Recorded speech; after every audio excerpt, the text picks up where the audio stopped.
Women raise their voices in Latin America for equal rights as the world celebrates International Women's Day.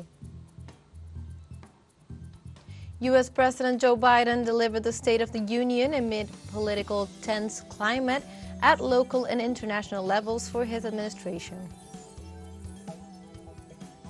And as Israel murders an average of 63 women daily in Gaza, the Prime Minister of Palestine assured on International Women's Day that women in his country have had to live through the darkest days in history. Hello and welcome to From the South. My name is Belén de los Santos and from the TeleSUR studios in Havana, Cuba, we begin with the news.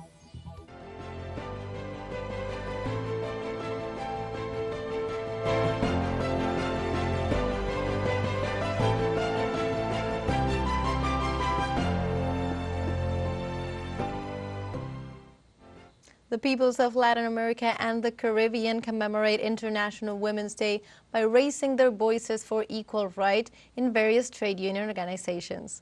Women from several countries in the region will honor the courage, strength, and achievements of women around the world in the face of the challenges of inequality in public and private sectors. In this sense, thousands of activists will carry out activities such as forums, marches, and rallies throughout this day. On the other hand, the date reminds the world of women's struggle for equality, recognition, and the effective exercise of their rights.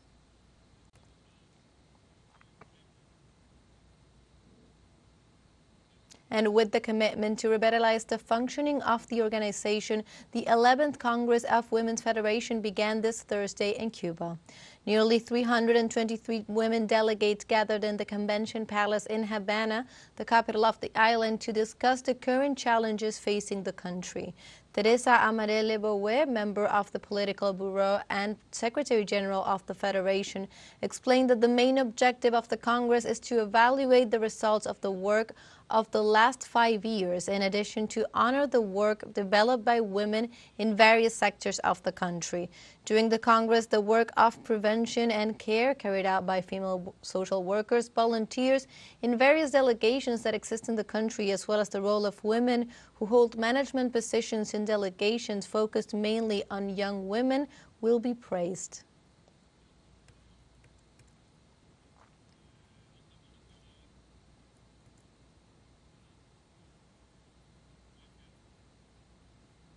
In other news, in Venezuela, the National Electoral Council invited international organizations to observe July 28th presidential elections. The president of the electoral body, Elvis Amoroso, informed that all organizations that comply with the established regulations are welcome to attend these elections, among which are the BRICS, the Inter-American Union of Electoral Organizations, the United Nations, the European Union, and the Carter Center. Furthermore, Amoroso reiterated that he is in permanent session in order to comply with the electoral schedule.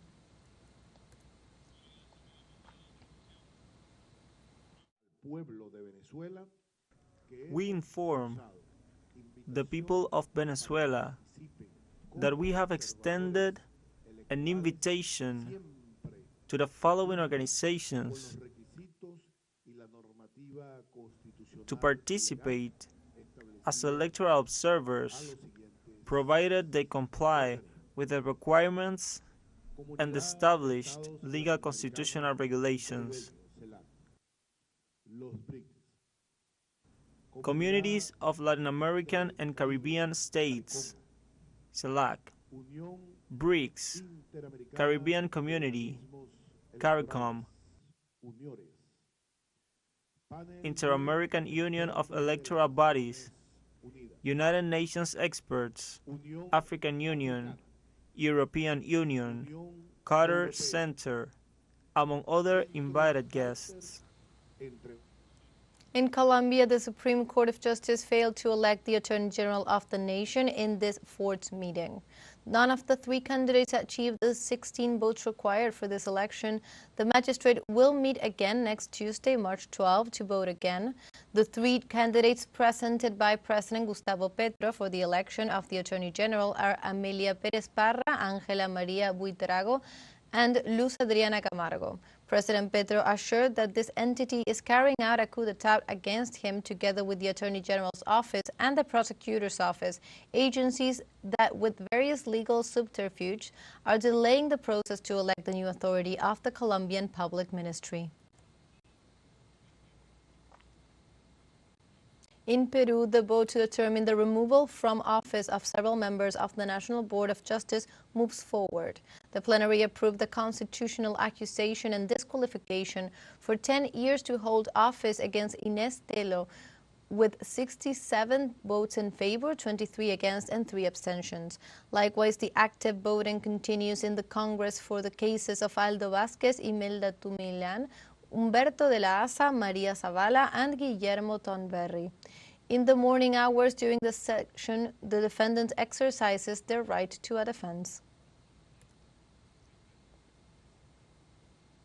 The government of Honduras withdrew from the International Center for the Settlement of Investment Disputes in order to safeguard its public finances.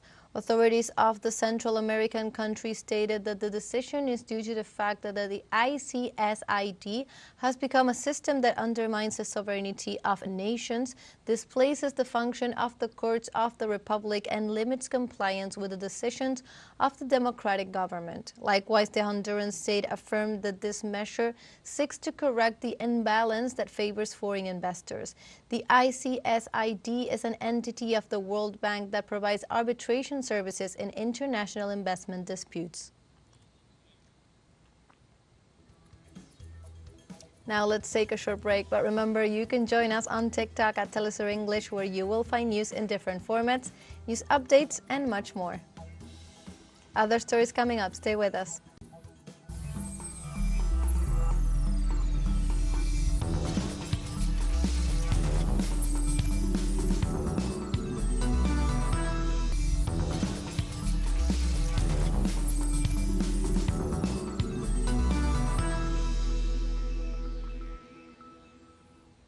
Welcome back to From the South. On Thursday, U.S. President Joe Biden delivered the State of the Union address amid a tense political climate at local and international levels for his administration. Among the central topics of his third State of the Union speech, Biden showed a firm stance on immigration, indicating that his administration would not demonize immigrants.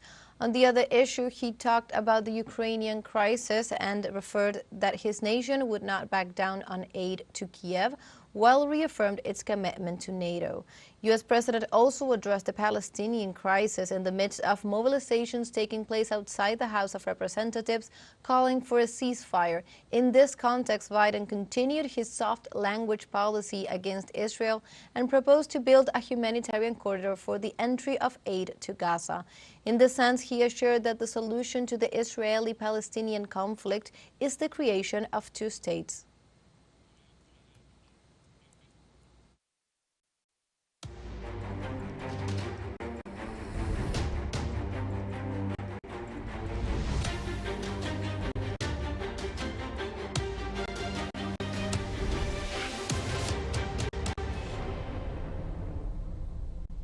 And Israel murders an average of 63 women daily in Gaza. With this reality in front of everyone, the Palestinian Prime Minister assured that on International Women's Day, women in his country have had to live through the darkest days in history. Mohammad Sayeh, acting premier, denounced that Palestinian women arrived to this March the 8th, mourning their loved ones displaced, deprived of the most basic human rights, and some of them didn't even arrive to this day because many of them were murdered. He repudiated this tragedy occurred in view of the whole world. While celebrating women in Palestine, more than 9,000 of them have been murdered with impunity, and the number of displaced women have reached almost 1 million. The Gazan authorities put the number of orphans also at 17,000 since October 7th. Dozens of innocent Palestinian civilians, including children, were killed or injured on Thursday in a series of Israeli airstrikes or artillery strikes targeting several areas in the Gaza Strip. In the city of Deir al-Balah, in the center of the Gaza Strip, approximately 9 Palestinians were killed and several others were wounded following the Israeli bombardment of homes belonging to the Katav and Al-Attar families. Simultaneously, at least one person was killed and dozens were injured, some critically, when Israeli occupation forces opened machine gun fire on civilians awaiting for aid trucks near the Al-Nabulsi and Al-Kuwaiti roundabouts in the west and south of the Gaza city. In the meantime, at least one civilian was killed and 3 others were injured as a result of the Israeli military bombardment of a home belonging to the Al-Alatout family in Jabalia, north of the Gaza Strip. According to the Ministry of Health, the ongoing Israeli aggression on the Gaza Strip has resulted so far in 30,717 fatalities, most of whom are children and women, with 72,156 documented injuries.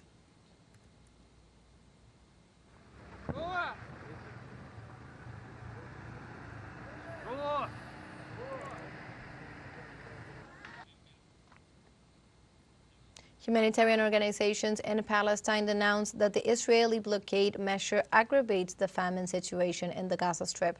Palestinian right groups accuse Israel of consistently and baselessly blocking aid operations to the Gaza Strip, even as the enclave falls further into famine.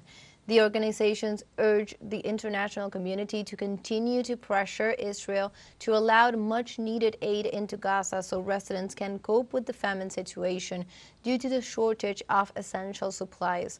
Regarding the worsening humanitarian crisis, the UN confirmed 20 deaths due to malnutrition and warned that dozens of civilians die in silence due to famine without even reaching the hospitals in Gaza.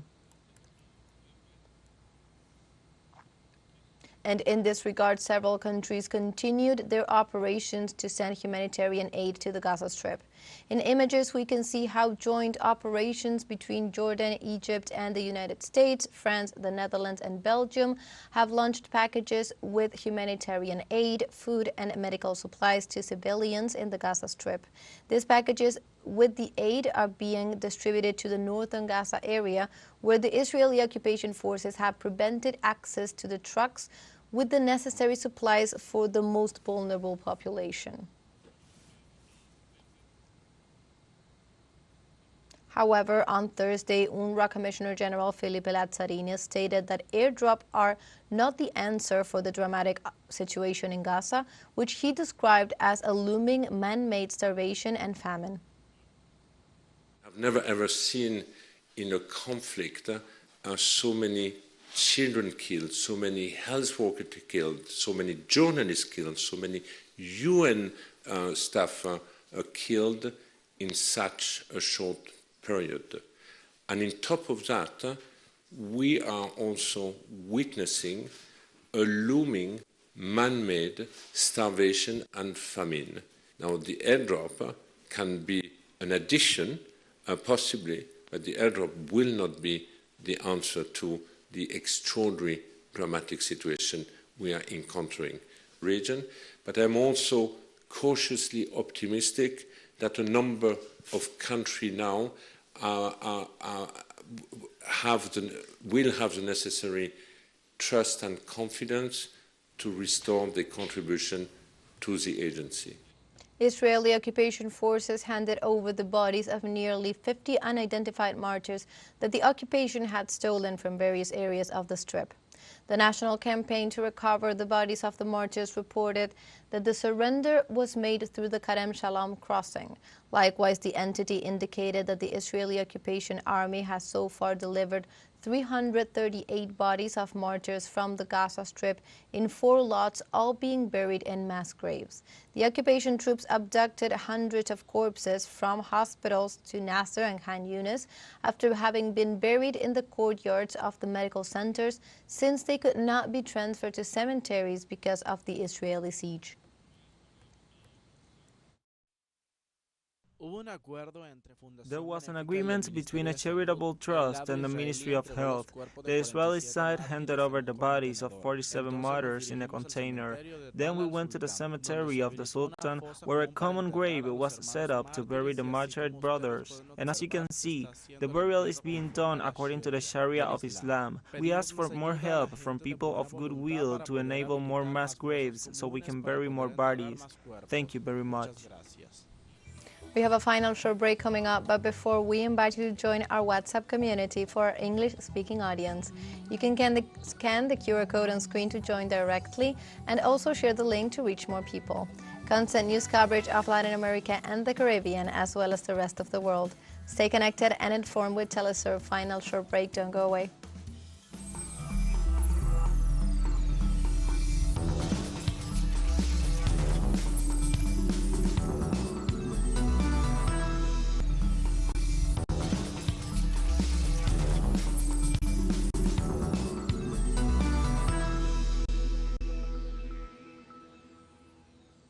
Welcome back to From the South. Sweden has formally joined NATO on Thursday, becoming the alliance's 32nd member. Swedish Premier Minister Ulf Kristersson handed over the Atlantic Alliance accession document to the United States Secretary of State Antony Blinken in Washington, D.C. The accession completes the incorporation of all Nordic nations into the organization and represents the inclusion of the whole of the Baltic Sea in the alliance. Sweden's flag will be raised alongside those of the other 31 allies in a ceremony at NATO headquarters in Brussels on Monday and simultaneously at NATO commands across Europe and North America. In this context, Russia denounced that NATO exercises in Europe create conditions for world destabilization. The Russian Security Council declared that NATO insists on designing a scenario that would allow the development of armed confrontation with Russia. The Secretariat of the Russian Council stressed that the troops of the military alliance have expanded their lines in the border zone, which represents a situation of permanent alarm. The Kremlin warned that these exercises involve the participation of some 90,000 troops from 14 countries, which poses risks to the security of the world.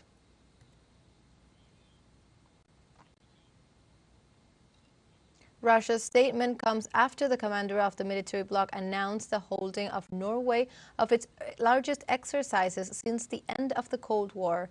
The land drills, called Steadfast Defend 2024, involves a considerable number of troops and is intended to create a scenario of simulated conflict against a near-peer adversary.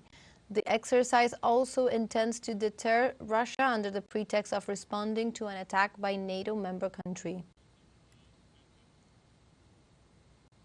Gunmen attacked a school in Nigeria's northwest region Thursday morning and abducted at least 287 students. The incident marked the second mass abduction in the West African nation in less than a week. According to local authorities, the assailants surrounded the government-owned school in Kaduna State's Kugida town just as the pupils were about to start the school day. Authorities had said earlier that more than 100 students had been taken hostage in the attack. On the other hand, the head teacher reported that the total number of those missing after a head count was of 287. Abductions of students from schools in northern Nigeria are common and have become a source of concern since the year 2014, when extremist groups kidnapped over 200 schoolgirls in Borno State's Chibok village.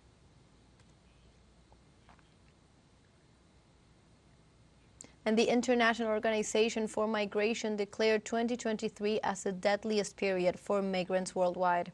According to the International Organization for Migration, with almost 8,600 deaths, 2023 was declared a period with the highest number of deaths of migrants worldwide. The United Nations agency also called for the expansion of safe and regular routes for displacement and assured that this rate represents a 20% increase in relation to the figures for 2022. Ugochi Daniels, Director General of the IOM, stated that safer migration must be guaranteed to prevent displaced people from risking their lives in 10 years. And the United Nations Refugee Agency states that the world is facing a humanitarian catastrophe, especially fears against women and girls. The organization estimates that there are more than 110 million people who have had to flee their homes. Of these, approximately 57 million are women and girls. Within the framework of the Flee to Live campaign, United Nations High Commissioner for Refugees released its bloody reality. 20% of displaced and refugee women and girls have been victims of sexual abuse. The World Health Organization backs up the figure with an even more serious statistic. In recent years, the situation of women and girls has worsened, and 1/3 of them have been victims of physical or sexual violence since they were young. Like this, we have come to the end of this news brief. You can find these and many other stories on our website at telesurenglish.net. And also join us on social media. We are on Facebook, X, Instagram, Telegram, and also TikTok. For TeleSUR English, my name is Belén de los Santos. Thank you for watching.